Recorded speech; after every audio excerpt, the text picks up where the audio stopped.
technologique. En matière d'intelligence artificielle, on nage en pleine naïveté.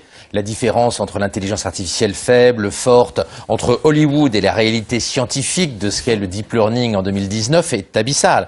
Donc, que les machines sont encore incapables de réaliser. C'est la différence que vous faisiez entre intelligence artificielle faible et intelligence artificielle forte. Sauf que l'intelligence artificielle forte n'existe qu'à Hollywood.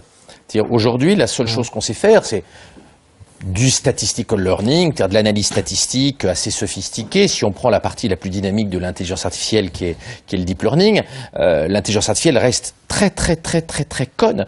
Elle n'a pas le début du commencement d'une transversalité. Le deep learning, c'est la possibilité pour une machine d'apprendre elle-même. D'apprendre elle-même à partir de beaucoup de données. Et dans l'esprit du grand public, les gens imaginent que les machines sont devenues plus intelligentes. Or, depuis 1956, quand on a créé le mot intelligence artificielle au Dartmouth College, on a fait zéro progrès en matière de vraie intelligence et de conscience artificielle. Les gens ne se rendent pas compte à quel point l'intelligence artificielle stricto sensu n'a fait aucune avancée. En revanche, des méthodes très réductionnistes, comme les réseaux de neurones, qu'on pensait très limitées, sont en fait capables d'égaler le cerveau humain dans pas mal de tâches, mais sans aucune compréhension de ce qu'est le monde, sans aucune compréhension de ce qu'elle fait. Parce que ces intelligences artificielles n'ont pas de conscience d'elles-mêmes, n'ont pas de sens commun, n'ont pas de bon sens, etc.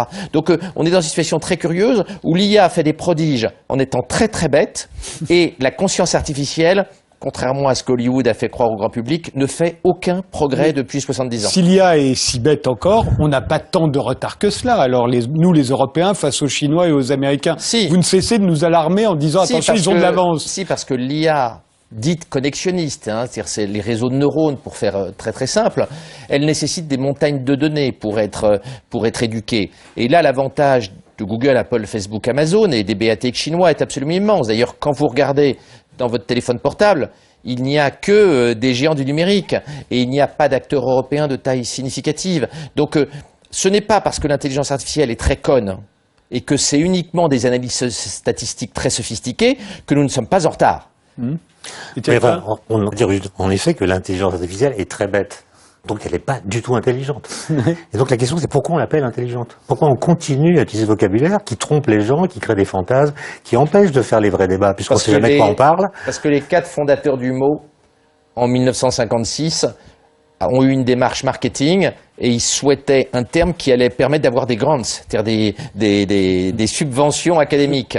Et donc ils ont menti, ils le savaient, ils ont cherché un terme sexy et intelligence artificielle était un terme assez sexy, ils ont menti